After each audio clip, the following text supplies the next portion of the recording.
YouTube, Danny Staten here on that Daily Dan blog. And today, I think Dave Storm is going to be really happy.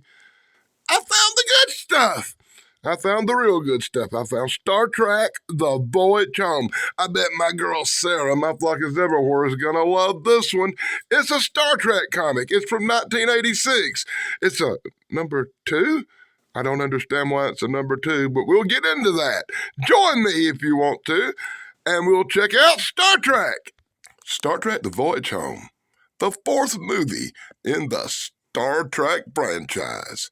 This comic book don't start where it should for a number 2, but inside the front cover we get movie credits, because that's what we want inside the front cover of our comic books. And just as a prologue, I guess, of some upcoming action in this comic book, Kirk, Spock, and McCoy, and the Klingon ship shooting towards San Francisco Bay at the end of the movie is featured at the beginning for some reason. DC, we love you. Just like in Star Trek, The Voyage Home, it starts out with some kind of evil signal from space, sucking all the power from all the starships all around the sector. Whatever will we do? Meanwhile, back on Earth. God, what a long comic book. Meanwhile, back on Earth, a trial is beginning. That's right, they're trying to burn Kirk. They're trying to burn Spock for burning the Enterprise and destroying a ship full of Klingons, but we all know they're innocent, right? I'm still trying to figure out why this comic book is a number 2. It literally starts at the beginning of The Voyage Home and ends at the end of The Voyage Home. Why is it a number 2? This does not make sense. As the crew of the Enterprise aboard their captured Klingon ship they call Bounty prepare to set sail to Earth to face of the music. At this time, Spock joins them. I love this comic book. I love the art in this comic book. I love how it follows the movie, actually to the letter. So in full panels, brought to you by the Daily Dan blog, we see Spock get asked, "How do you feel, Mr. Spock?" That was an iconic moment in Star Trek, The Voyage Home. Do you not agree? As Spock talks over with his mother, his decision to join his teammates and head to Earth. Meanwhile, an unknown probe heads towards Earth at high speed, shutting down power and energy to everything that comes within its path. Whatever will the Earth do as it shoots out some kind of weird communicating signal that no one understands? It's really cool how they take 8 minutes of movie and drag it out into 20 pages of comic book as they cover each individual scene. As the crew of the Enterprise take voyage in a captured Klingon bird of prey and head to Earth to face the music in wonderfully drawn panels from DC Comics. Meanwhile, back on Earth, the trial, the charges, interrupted by strange signals from space as the crew of the Enterprise aboard the captured Klingon bird of prey head to Earth. They conversate over what will happen to them. Will they go to jail? Suddenly, Uhura picks up a strange signal. A strange distress signal from all of the Federation. What could this be? Uhura says she'll try to pull it in a little bit closer as they learn of what's happening on Earth. As Earth is in chaos, water, strange signals unidentified. It takes Spock literally 2 seconds to identify that it's the song of a humpback whale. That's right. How is Spock so fast? It's the quickest thing that's happened in this comic book. Well, if the humpback whales can't answer Spock, we're doomed. Well, we'll just have to get some humpback whales, Captain. Where will we get the humpback whales, Captain? It's impossible. They've been extinct for thousands of years. Well, Spock, I guess we're going to have to go back in time. You know how to do it. You've done it once before. So the crew prepares to take this Klingon piece of crap back in time. Hey, you'd think they'd need an Enterprise for that, wouldn't you? Kirk calls the calls the president and says, hey, we got a plan. We're going to do all we can. And then they shoot off back in time. Info shaky ass puddles brought to you by the Dan blog. That's right, Captain Kirk, Spock, and the crew are shooting off through time. They're flying through time. They're flying through time faster than I'm flying through this long ass comic book. I'm on page 21 already, and most comic books don't even have 21 pages.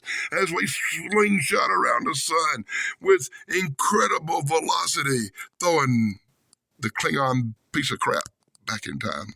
They went back in time faster than it takes me to blow my nose. My God, here we are floating over San Francisco back in 1980s. Whatever will we do? We must find some humpback whales we located to. Two of them are in the harbor at some kind of amusement park. We'll have to go find them. Hey, let's split up and go search the area real quick. Hey, wait a minute. Before we split up, Spock, them ears are going to stand out. Spock has to hide them ears, boy. Talk about some fish out of water. Check out the crew walking down the street. I love this scene from the movie. Walking in traffic, getting cars blown at them. And my favorite line in the whole movie, a double dumbass to you too. So they go by a pawn shop where Kirk pawns some old glasses and some Starfleet gold to get some cash. He goes back to the rest of the guys and splits up the money. Remember that scene? That was really cool. And sends them off, each in their own direction on their little separate missions. And in full panels, we get one of the most hilarious scenes in the whole movie. That's right, in full panels, we get the part where Spock swims with the whales. We get the part where Spock communicates with the whales and breaks out the science lady. Yeah, science lady's tripping. What are you doing swimming with the whales? You know, Gracie's pregnant. How'd you know Gracie was pregnant? Because I talked to her. Y'all some weird guys, boy. If nothing else, you have to give credit where credit's due. DC, you carried the ball in the Star Trek comic book. It's very, very much like the movie, almost to each and every individual scene. As Captain and Spock gonna get a ride from Science Lady to town, and that's where he relates that Gracie's pregnant, and she relates they're being released, and they do all their little information swap in that incredible truck riding scene. Meanwhile, Scotty and McCoy on their own little mission. They head off to Plexicorp to discover transparent aluminum, that's right. And after a brief little conversation with the goopy, greedy guy that runs the place. By the way, the goopy, greedy guy don't exactly look like his drawing in this comic book. Do you not agree? They didn't draw him right, but they got everybody else right. How quaint a keyboard. I hadn't used a keyboard in a long time. The secret of the future is transparent aluminum. And meanwhile, Kirk and the science lady drop Spock off in the park because Spock likes to hang out in the park. I love this part. Spock beams up. Kirk has pizza. That's right. Kirk loves pizza and beer and trying to talk science lady into giving up the locator frequency for the whales. Meanwhile, somebody's looking for some nuclear material to help re-energize the dilithium crystals. And, of course, they're going to find that on the Enterprise. They cut that scene where Chekhov calls up Kurt and tells him, hey, it's nuclear material is on the Enterprise. It's on the Enterprise, Captain. As they retract the nuclear material from the Enterprise, Kurt gets a ride back. Well, they treating this comic book like a movie. I'll give you that. It's all action. It's all going. And I haven't seen a commercial, and I'm on page 36. My God. The science lady takes Kirk back to the park, drops Kirk off. Kirk goes back aboard the ship. She sees the flash of light and just can't figure out where Kirk left. Kirk gets back on the ship and gives Spock a piece of pizza he never saw. I didn't get no pizza, Captain. Anyway, they're having some dinner and they're talking it over. And they get the communication from Chekhov and Uhura, who has got the nuclear material to re-energize the lithium crystals in the old Klingon ship. Oh, Jesus Christ. Let's beam them out of there, Scotty. Beam them out. And it's action like that that tells Daily Dan take a break and do a few shout-outs real quick. And that's right, I'm going to shout out Dave Sunstorm and his incredible brother Steven Sunstorm. You know the good stuff, guys. My partner in crime, Thrash Pondo Ponds, join us this Sunday at 7 p.m. Eastern coming when we return with Thrash and Dan Save the World. Be sure to check out our girl, Baby, over at Brian Benter's Banners. You can see us there on Saturday night. Well, maybe. Be sure to check out my friend, Bigfoot Michigan Rob. He's got the best from the True Cryptid Encounters. And as well as my friend Eric McGill, the Unapologetic Geek. You got to check out the Unapologetic Geek. He wrote that book called Paradox, and you can see me there every Sunday at 1 p.m. Eastern. And be sure to check out our friend Pat McCormick at the Golden Ranger TV, as well as the Honorable Missions, which is Golden Ranger TV. Pat McCormick, BK on the air, Big Guys 45s. My flock is heaven for Sarah. We love that girl, the best producer in the history of YouTube. Retro Nut Girl, the Nostalgic Pod Blast with Chance. Hey, we love that guy. Blue Line Bigfoot, which Daily Dan is a member. Our girl Snarky. And, of course, the Caucasian Sasquatch. And I'm going to make a new list one day, I promise. I got a lot of people like Shin Godzilla I need to put on them lists. So, in Full Panels brought to you by the Daily Damn Blog, we're getting back to the action. We're getting back to Star Trek The Voyage Home #2, 1986. Uhura gets beamed out, leaving Chekhov in some trouble. Chekhov gets caught by security. Chekhov tries to explain to him that he's not a Russian spy, but when you're speaking Russian aboard a U.S. Navy ship with no ID, you're in trouble. So Pablo Chekhov tries the big escape. The big escape don't work out well, and he takes a fall and cranially cracks his little skull, boy. Uhura makes it back to the Klingon crapper with the nuclear material, but Chekhov's been injured. Chekhov's been rushed to the hospital. We're going to have to make a trip and go get our boy.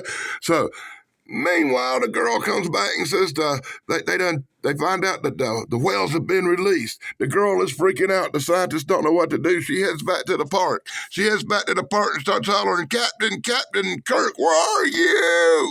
It's at that time that Sulu arrives with the transparent aluminum, and he's loading it down into the cargo bay of the Klingon crapper. As it vanishes into the air, the girl is tripping. She runs towards it and hits the invisible cloak ship. It knocks her on her booty. It's at that point Kirk beams her on up. It's her first time beaming up. I bet she really enjoyed that. And she's like, you are from the future. It is the truth. He shows her the glass cases, and he says, we're going to keep your whales in here and take them back to the future. Oh, wait a minute. Title drop from another movie. Yeah, she's in for a real surprise now. She's going to get a load of Mr. Spock's pointy ears and released whales headed for the ocean. We're going to have to get them, but first we're going to have to retrieve our missing man. Uhura manages to monitor some local broadcast in town, and she realizes that Chekhov's been took to the hospital. So, science lady, Kirk and Spock, McCoy, they head off to the hospital for some shenanigan funds in Star Trek The Voyage Home. I love this part. It was almost comedy. It was almost comedy relief as we see the guys searching the hospital for Chekhov. So in Full Panels, brought to you by the Daily Damn Blog.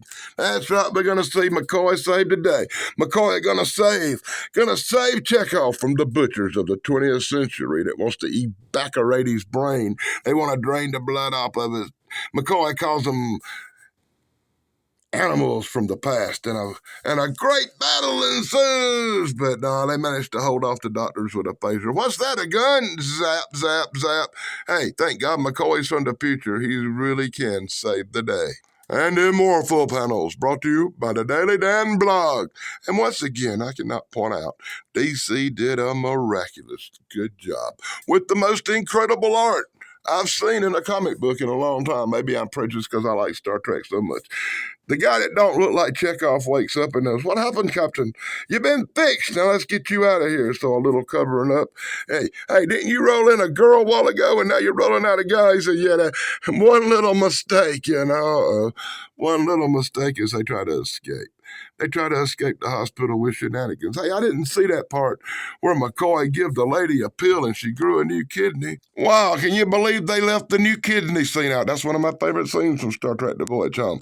And I have found something that does not appear in the comic book. The part where McCoy gives the lady a pill and she grows a new kidney did not appear. Well, anyway, goodbye, science lady. We got to go track your wells. Hey, and just then she jumps onto Kirk and she beams aboard and says, I'm going with you, boy. You're going to need me to take care of them whales in the future. And they go off in search of whales, avoid the Klingon crapper ship. It doesn't take them long to track down the whales in the Klingon crapper ship. Unfortunately, they're about to be made into whale oil. Luckily, the Klingon crapper ship arrives just in time to block the harpoons in one of my favorite scenes from The Voyage Home. As the harpoon hits the ship, the Klingon crapper, it causes the cloaking device to malfunction, and they see the large ship floating in the air. And they take off and run in fear as Scotty beams the whales aboard as we near the end of this long, drug-out Star Trek comic book. At this point, I want to apologize for talking so fast through this comic book, but it's got a lot of pages. It's a long comic book with no commercials. And in order to get it in the time allotted, as I'm on page 55, I had to talk a little faster. I remember this scene taking a little bit longer too as Kirk and Spock do the calculations, energize the warp core of the crapper, secure the wells, and let's do the time warp again. Let's do the time warp again. Oh, wait a minute, wrong movie again. Anyway, they do the time warp and they're coming back. They come back right at the wrong time as the what do you call that thing? Voyager? That ain't Voyager. We'll just go with alien probe. I don't remember what they call that thing looking for a whale song. But anyway, power spelling, the ship comes back in. There's a bridge. We gotta miss the bridge, Captain. And in the greatest ending of any Star Trek movie ever, splash down, Klingon crapper hits the water. And with a little luck, the crew manages mostly to escape the ship. Kirk has to go back down and unleash some locked doors to let the whales roll free. The whales roll free and begin singing their whale songs. And I swear to God, we get long drag out scenes of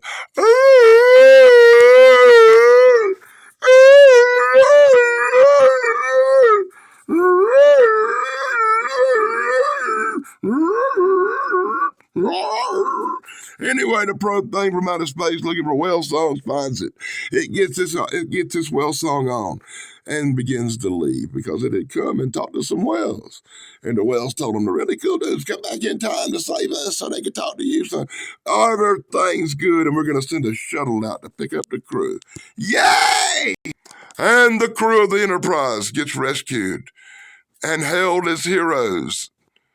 Found innocent in a trial that we're probably not seeing in this comic book, and given the brand new ship named Enterprise. I love a happy ending. Don't you love a happy ending? Be sure to give me a thumbs up if you like this happy ending. Yeah, I'm a little bit disappointed. I didn't see the part where McCoy gives the lady a pill and she grows a new kidney, and I didn't see the trial part at the end where they get found innocent with all the cool aliens standing around. But at least they get their new ship.